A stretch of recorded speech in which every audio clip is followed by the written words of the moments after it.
वास्तविकता ये है कि हम परमात्मा को निराकार मानते रहे, लेकिन परमात्मा साकार है। अब आपको हम प्रमाण देंगे। अब आपको सदग्रंथों से रूबरू कराते हैं। सबसे पहले पवित्र वेदों को लेते हैं कि उसमें परमेश्वर के विषय में क्या जानकारी दी है। वो परमात्मा स्वयं ही आते हैं, अपने तत्व ज्ञान को आप ही बताते हैं।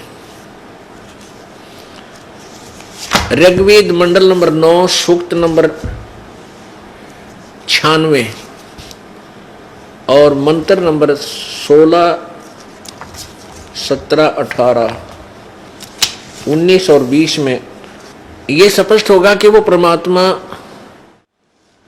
अपने मुख से अमृतवाणी उच्चारण करता है और वो कवि के नाम से भी प्रसिद्ध हो जाता है, लेकिन वो होता है भगवान ही। वो परमात्मा होता है, अपनी महिमा की अपनी वाणी आप ही सुनाता है, जिस कारण से उस परमेश्वर को, उस अमर पुरुष को कवि की उपाधि दे देते हैं। कविताओं के माध्यम से, लोकोक्ति यानी लोकोक्तियों के माध्यम से, दोहों के माध्यम से अपना ज्ञान प्रचार करने के कारण वो प्रसिद्ध कवि की उपमा भी प्राप्त करता, उपाधि प्राप्त करता है। लेकिन वो होता है परमात्मा, और वो परमात्मा कबीर देव है। वो कबीर वाणी द्वारा अपनी साधना बताता है। ये देखिएगा पवित्र ऋग्वेद हिंदी भाष्य मंडल 9 और 10 महर्षि दयानंद सरस्वती। ये कहाँ से प्रकाशित है? प्रकाशक सार्वदेशिक आर्य प्रतिनिधि सभा, महर्षि दयानंद भवन, रामलीला मैदान, नई दिल्ली। ऋग्वेद आर्य भाषा भाष्य महर्षि दयानंद सरस्वती कृत। मुद्रक हैं Prince offset printers, 1510 Pataudi house, Daryaganj, नई दिल्ली। अब इसमें हम आते हैं मंडल नंबर 9 के सूक्त नंबर 96 में, और मंत्र नंबर 16 से आपको परिचित कराते हैं। देखिएगा ऋग्वेद मंडल नंबर 9 सूक्त 96 मंत्र नंबर 16। इसमें वेद ज्ञान दाता ब्रह्म कह रहा है कि हे परमात्मन, हे परमात्मा, सर्वोपरि रहस्य श्रेष्ठ नाम, ये संस्कृत है ब्रैकेट में जो यहां लिखा है, सब आयुध है, श्रोत्र भी पुयमान अभर्ष गुहम चारु नाम। इसका अनुवाद किया इस नाम का, हे परमात्मा, परमात्मन अर्थात हे परमात्मा, सर्वोपरि रहस्य यानी गुप्त, जो आपका श्रेष्ठ, जो तुम्हारी संज्ञा है। यहां नाम का इन्होंने संज्ञा लिख दिया, नाम ही लिखना चाहिए था। जो आपका श्रेष्ठ नाम है, आप उसका ज्ञान कराएं, अपना वास्तविक नाम हमें बताएं। आपका वास्तविक नाम क्या है? आगे देखो। अब यहां हम ज्यादा ना पढ़ के यहीं आएंगे। अब 17वें में क्या बताया है? उस परमात्मा का वास्तविक नाम बताया है। शिशु जगानम, शिशु जगानम हर्यतम मर्जंती सुबंती वहीन मरुत मरुतो गणेन। ये है कबीर गिरभी। कबीर ऊपर रह लाग रहे छोटे छोटे आधे रहे ऊपर लगे। कबीर गिरभी कावेना कबीर संत सोम। ये कवि ही कह ले, उसको कबीर बोलो। संत सोम पवित्र अत्यति रेभन। इन्होंने क्या अनुवाद किया है? इससे, इसके अनुवाद से आपका विश्वास होगा, फिर ये दास करके दिखाओगा। इसमें लिखा कि शिशुम जगानम, इन्होंने संस्कृत लिखने की चेष्टा की है। उस परमात्मा को, शिशुम का अर्थ लिखा है इन्होंने उस परमात्मा को जो सदा प्रगट है, जो अत्यंत कामनीय है, उसको उपासक लोग बुद्धि विषय करते हैं और उसकी स्तुति द्वारा उसके गुणों का वर्णन करते हैं। और विद्वान लोग उस गतिशील परमात्मा का गुणों के गणों द्वारा वर्णन करते हैं। और कवि लोग, इन्होंने इसका अर्थ लिख दिया कवि। इनका ये कबीर गिरभी, इसके दो भाग कर दिए, कवि कवि लोग, गिरभी माने वाणी द्वारा। हम इसको लिख देते हैं कबीर वाणी द्वारा। ये कबीर है, हम इसको कबीर वाणी द्वारा। इन्होंने कवि का अर्थ कवि लोग लिख दिया, हम लिख दें कबीर गिरभी, कबीर वाणी द्वारा। काव्यन्य कविताओं से उसकी स्तुति करते हैं। सोम स्वरूप पवित्र वह परमात्मा कारणवस्था में अति सूक्ष्म प्रकृति को गर्जता हुआ अतिक्रमण करता है। आगे देखो 17वें में स्पष्ट किया उसका नाम क्या है। वह सोम रूप परमात्मा पालन की इच्छा करता हुआ जो महान परमात्मा, तृतीयम धामम, ये संस्कृत है, तृतीयम धामम, देवयान और पितृयान इन दोनों से पृथक तीसरा जो मुक्ति धाम है, तृतीयम धाम यानी तीसरे मुक्ति धाम में है, मैं विराजम, उसमें विराजमान है। ये ज्ञान योगी इसने अनुवाद करता ना अपनी तरफ से घोषोड़ दिया, क्योंकि इसे हमने ये सिद्ध करना है कि वो परमात्मा किसी एक स्थान पर विराजमान है, तृतीयम धाम में, तीसरे धाम में रहता है। या नीचे आओ, अब 20 में क्या लिखा है। वह परमात्मा जिस प्रकार एक संघ को उसका सेनापति प्राप्त होता है, उसी प्रकार ब्रह्मांड रूपी कोश को प्राप्त होता है, होकर उच्च स्वर से गरजता हुआ इस ब्रह्मांड रूपी विस्तृत प्रकृति खंड में भली भांति प्रविष्ट होता है। यानी वो परमात्मा कहीं से चलकर आता है, फिर इस ब्रह्मांड में प्रविष्ट होता है, और जैसे कि एक मरिय माने मनुष्य सोबर शरीर को धारण करता हुआ अत्यंत गतिशील पदार्थों के समान प्राप्ति के लिए गतिशील होता हुआ धनों के लिए कटिबद्ध होता है।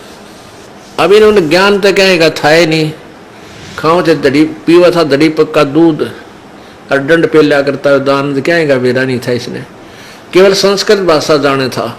वैसे तो ये 9वां मंडल का अनुवाद इस महर्षि दानंद का कराया हुआ नहीं है, लेकिन इसके नाम से ये वेद व्याख्या करते तो इनके अनुयायियों ने यह भी तगड़म्बा, ये भी इसके साथ फीत लगा दी 9वें और 10वें मंडल का कि दानंद जी ने अनुवाद किया। वास्तव में इसने अनुवाद नहीं किया इसका। ये देखिएगा, एक प्रमाण दिखाते हैं आपको। ऋग्वेद भाष्यम, भाषाकार हैं महर्षि दानंद सरस्वती, मंडल 1 से 6। महर्षि दानंद ने केवल ऋग्वेद का 1 से 6 मंडल का अनुवाद किया है। उसके बाद श्रीपाद दामोदर 7वें लेकर 7 से 10, यानी 1 से 6 तो दानंद ने किया, फिर इसकी मृत्यु होगी। उसके बाद 7 से 10 मंडल जो है इसके शेष, ये अन्य इन आचार्यों ने किए हैं अपने अपने हिसाब से, अपनी अपनी सोच के अनुसार। तो कहने का भाव यह है कि इनको ना तो कहने का ज्ञान था और न ही ये भगवान को साकार मानते। वेद में लिखा कि वो परमात्मा तीसरे मुक्ति धाम में विराजमान है और वहां से चलकर गतिशील होकर और एक बहुत बड़े समुदाय को जैसे सेनापति होता है, यानी गुरु रूप में बहुत से बड़े जन समूह का नेतृत्व करता है, और जैसे मनुष्य शरीर धारण करता हुआ है, यानी परमात्मा परमेश्वर कबीर जी का सतलोक के अंदर एक बहुत तेजोमय शरीर है। उसके एक रोमकूप में करोड़ सूर्य करोड़ चंद्रमा दोनों की बिली जुड़ी रोशनी भी फीकी रहे परमात्मा के एक रोमकूप के प्रकाश के सामने। इतना तेज है वहां भगवान का।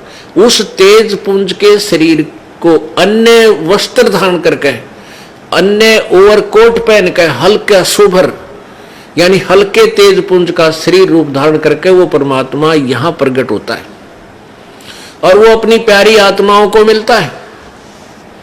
अब देखो ये सी ऋग्वेद, ये वही ऋग्वेद है, मंडल नंबर 9 और सूक्त नंबर आपको 86 दिखाते हैं। 86 यही ये प्रमाण देता है कि वो परमात्मा अपनी प्यारी आत्माओं को, श्रेष्ठ आत्माओं को आकर के मिलता है। ये देखो ऋग्वेद मंडल नंबर 9 सूक्त नंबर 86 इसके 26 मंत्र में क्या कहा है? यज्ञ करने वाले यजमानों के लिए परमात्मा सब रास्तों को सुगम करता हुआ, उनके विघ्नों को मर्दन करता हुआ, नष्ट करता हुआ, उनको पवित्र करता हुआ और अपने रूप को सरल करता हुआ, अपने वास्तविक रूप को हल्का करता हुआ, वह कांति में परमात्मा। इन्होंने इस कबीर शब्द का कवि सर्वज्ञ कर दिया। कवि का अर्थ सर्वज्ञ नहीं होता, ना कोई कवि सर्वज्ञ हो सकता। विद्युत के समान क्रीड़ा करता हुआ वर्णीय पुरुषों को प्राप्त होता है। वर्णीय यानी श्रेष्ठ भक्तों को आकर मिलता है वो परमात्मा। यजमानों, अब यज्ञ करने वाले यजमानों के लिए यानी साधना करने वाले भक्तों के लिए परमात्मा सब रास्तों को सुगम करता हुआ, उनके सब रास्ते खोलता हुआ, उनके विघ्नों को, संकटों को नष्ट करता हुआ और उन प्यारी आत्माओं को पवित्र करता हुआ और अपने रूप को सरल करता हुआ, तेज पुंज अन्य दे धरकर इस विधम को भेंट ही। वह कांतिमान परमात्मा, वैसे हम इसको कबीर कहें तो अच्छा रहे, विद्युत के समान यानी जैसे बिजली एक सेकंड में चमक कर नीचे आ जाती है, ऐसे तीव्र गति से वो चलता है, क्रीड़ा करता हुआ और श्रेष्ठ भक्तों को प्राप्त होता है, वर्णीय पुरुषों को प्राप्त होता है, वहां से आकर उनको मिलता है। 27 में ऋग्वेद मंडल नंबर 9 सूक्त नंबर 86 मंत्र 27। प्रेम की वे सैकड़ों धाराएं जो नाना रूप में सतिथि को लाभ कर रही हैं, वे परमात्मा को प्राप्त होती हैं। प्रकाश पुंज परमात्मा को, प्रकाश का समूह परमात्मा को बुद्धि वृत्तियां विषय करती हैं, जो परमात्मा ध्रुवलोक के तीसरे पृष्ठ पर विराजमान है।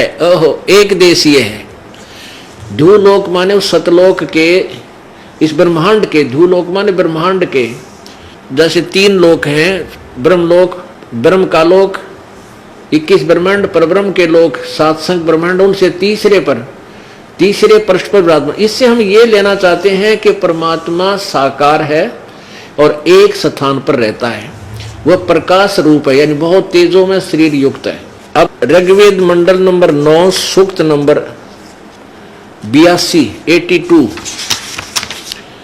इसके हम आपको 3 श्लोक सुनाते हैं, क्लियर हो जाएगा। देखिएगा ऋग्वेद मंडल नंबर 9 सूक्त नंबर 82 और मंत्र नंबर 1। जो सर्वोत्पादक प्रभु यानी सबका की उत्पत्ति करने वाला, रचने वाला परमात्मा, प्रकाश रूप, सद्गुणों की वृष्टि करने वाला, पापों के हरण करने वाला, वह राजा के समान, राजेव राजा के समान, राजा के समान दर्शनीय है, साकार है। वह पृथ्वी लोक लोकांतर के चारों ओर शब्दमान हो रहा है। वह वर्णीय पुरुषों को, वर्णीय माने श्रेष्ठ पुरुषों को, जो दृढ़ भक्त हैं यानी सच्चे भक्त हैं, उनको पवित्र करता हुआ प्राप्त होता है, उनको आकर मिलता है वो परमात्मा। जिस प्रकार विद्युत स्नेह वाले स्थानों को आधार बनाकर प्राप्त होता है, यानी वो परमात्मा जैसे बिजली गिरा करे ना अपने हिसाब से, ऐसे ही वो परमात्मा इतनी गति से सतलोक से चलकर आकर अपने भक्तों के पास प्रकट होता है, उनको ज्ञान समझाता है। आगे देखो दूसरा मंत्र, ऋग्वेद मंडल नंबर 9 और सूत्र नंबर 82 का मंत्र अब 2 देखते हैं। हे परमात्मन, उपदेश करने की इच्छा से आप, यानी यहां सच्चा ज्ञान देने के लिए आप महापुरुषों को प्राप्त होते हो, अच्छी आत्माओं को आकर मिलते हो, प्राप्त होते हो। आप अत्यंत गतिशील पदार्थ के समान हमारे आध्यात्मिक यज्ञ को प्राप्त होते हो, यानी बहुत तेज चलने की गति से हमारे पास आते हो। आप कबीर हैं, कवि सर्वज्ञ हैं, शुद्ध स्वरूप हैं। हमारे पापों को दूर करके हे सोम आप हमको सुख दें और प्रेम भाव को उत्पन्न करते हुए पवित्रता को उत्पन्न करें। आगे देखो अब तीसरा मंत्र, पवित्र यज्ञों में रक्षा से आप प्राप्त होते हैं। पृथ्वी लोक आदि लोकांतरों में गति करते हुए सर्वव्यापक आप, सर्वव्यापक अर्थ नहीं आपका, आप गति करते हुए आप स्वयं गतिशील होकर विराजमान होते हैं। अपने आत्माओं इन्होंने रट्टा ला रखा था, भगवान निराकार है, सर्वव्यापक है, वो कण कण में विद्वान है, कहीं एक देशीय नहीं है। और वे जिसको एक देशीय बता रहे हैं, मनुष्य सदृश बता रहे हैं, वहां से साकार बता रहे हैं, वहां से चल कर आता है और श्रेष्ठ भक्तों को, यानी विशेष पुण्यात्माओं को, जो उनके खास भक्त होते हैं, उनको मिलता है। वो परमात्मा किस किस को मिला इस कलयुग में? आदरणीय धर्मदास साहब जी को मिला बांधवगढ़ में, बांधवगढ़ के रहने वाले को मथुरा में, और आदरणीय मलुकदास जी को मिला, आदरणीय दादू साहब जी को मिले, आदरणीय गरीबदास साहब जी को मिले, आदरणीय नानक साहब जी को मिले, आदरणीय घीसा साहब जी को मिले। वो परमात्मा स्वयं आकर के उनको मिले और उनकी आत्मा को सचखंड लेकर गए, वहां से सारा व्यवस्था उनको बताई, अपना पूरा परिचय दिया प्रभु ने। फिर उन प्यारी आत्माओं ने, उन पुण्य आत्माओं ने उस परमेश्वर का एफिडेविट दिया अपनी अमृतवाणी में, ये गवाही दी है कि वो परमात्मा साकार है, सतलोक में रहता है, उसका नाम कबीर है। और ये वही परमात्मा है जो बनारस में, काशी में आए थे। हम सुल्तानी नानक तारे दादू को उपदेश दिया, जात जुल्हा भेद न पाया, वो काशी माहे कबीर हुआ। अब ये तो सिद्ध हुआ कि परमात्मा सतलोक से चलकर आता है और वो राजा की तरह, मनुष्य की तरह दर्शनीय है, देखने योग्य है। वो अपने खास भक्तों को आकर मिलता है, अपना ज्ञान उनको समझाता है, जो दृढ़ भक्त हैं, श्रेष्ठ आत्मा। फिर वो पुण्यात्मा औरों को बताते हैं और ढोल के डंके पर कहते हैं कि परमात्मा साकार है, वो कबीर है, सशरीर है, वो सतलोक में रहता है।